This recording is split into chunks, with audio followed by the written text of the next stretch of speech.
Бәріне сәлем достар. Бүгін сіздермен гемостаз жүйесін талдайтын боламыз. Схема түрінде сызып көрсеттім. Біріншіден, яғни гемостаз дегеніміз ол бізде қан ұю процесі, яғни эндотелий бүтіндігінің бұзылуы кезінде пайда болатын механизм.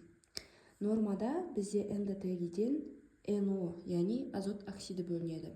Бұл бізде бірыңғай салалы бұлшық етке вазодилатациялық эффектпен әсер етеді. Сонымен қатар эндотелийден бізде PGA2 немесе простоциклиндер бөлінеді нормада. Бұл простоциклиндер мұнда тұрған қанда ағысынан өтіп бара жатқан тромбоциттердің бір-біріне жабысып, яғни тромбоциттер активациясын блоктайды. Екіншіден бізде глюкозамин гликандар эндотелий қабырғаларынан бөлінеді. Ең бірінші ол бізде гепарин сульфат. Гепарин сульфат бізде антитромбин 3-ті өзіне қосып алады. Екеуі қосылып, бізде 9-шы, 10-шы, 11-шы және 12-шы факторлердің инактивациясына қатысады. Яғни осы факторлерді блоктайды.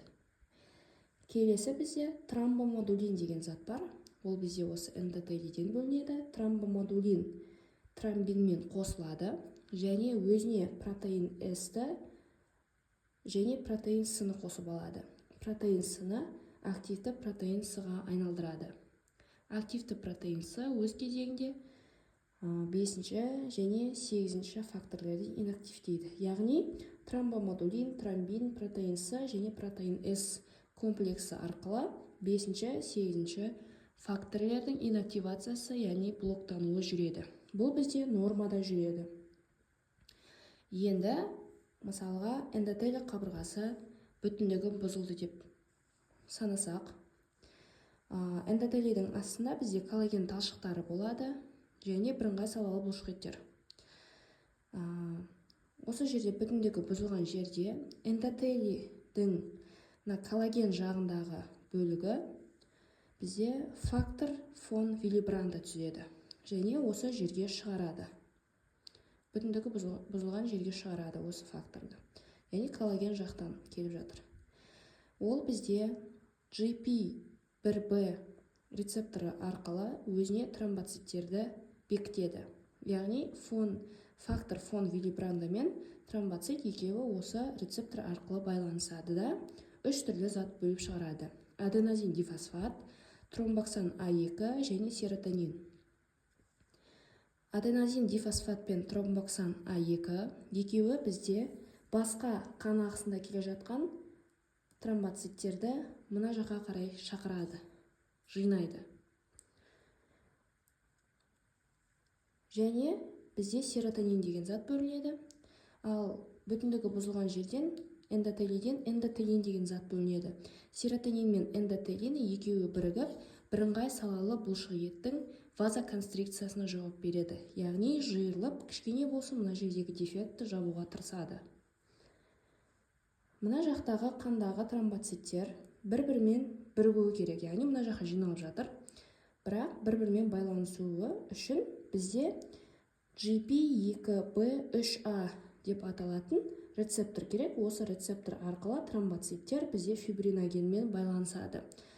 Яғни фибриноген бізде клей сияқты. Тромбоциттерді бір-бірімен байланыстыру үшін қажет. Келесі бізде осы жерде тромбоциттер фибриноген бәрі бірігіп, мына жаққа жиналған кезде бізде біріншілік тромбоциттарлы пробканы түзеді. Немесе оны тромбоцитарный тромб деп атаймыз. Осы жерде бізде коагуляционный каскад қосылады. Яғни бұл бізде біріншілік тромб болса, мына жақта уже екіншілік тромбтың түзілуіне байланысты коагуляциялық каскад қосылады. Бізде бауырда әртүрлі факторлар өндіріледі. Олар бізде мына жердегі тромбоциттарлық тромбқа келген кезде коагуляциялық каскадты қосады. Яғни 12-ші фактор 12-ші активті формасына ауысады. Бұл 12-ші активті формасы 11-ші факторды 11-ші активті формасына ауыстырады. Және 11-ші активті фактор 9-ші факторды активті формасына ауыстырады. 9-ші активті формасы 10-шы факторды 10-шы активті түріне ауыстырады. Бірақ оны бір өзі жасай алмайды. Ол жерде бізде 3 түрлі кофакторлар қажет болады. Яғни бізде 8-ші фактор, тканевой фактор 3 және кальций. Бұл бізде ішкі жол, немесе коагуляционный внутренний путь болады. Яғни 10-шы факторға дейін.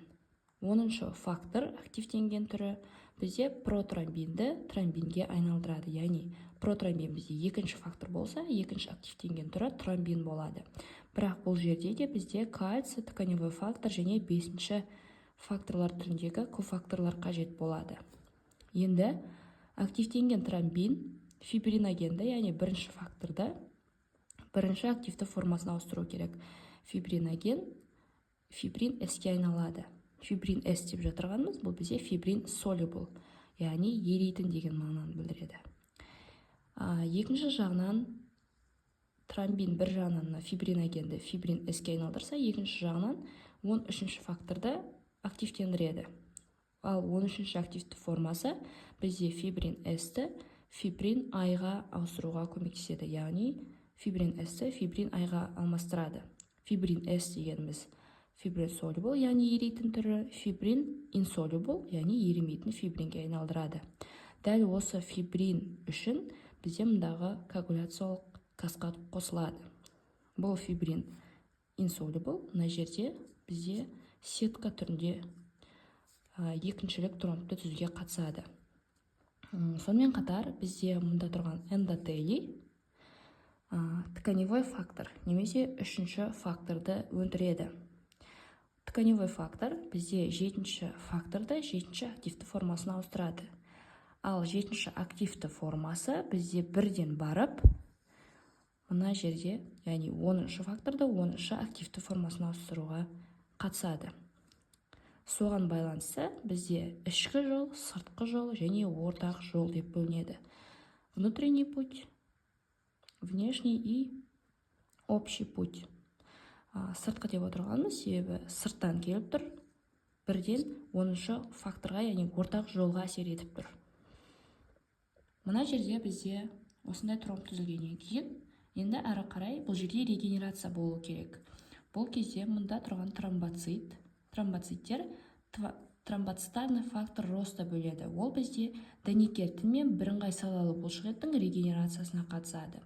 Ал мұнда тұрған эндотелиальный фактор роста бөледі, эндотелийдің өзінің регенерациясына қатысады. Яғни бұл жерде регенерация процесі болғандықтан, мұна тұрған екіншілік тромб енді бізде организмнен шығу керек. Ол үшін бізде эндотелийден тканевой активатор плазминогена деген зат бөлінеді. Ол бізде қандағы плазминогенді плазминге айналдырады. Плазмин мына фибрин insoluble бұзуға қатысады.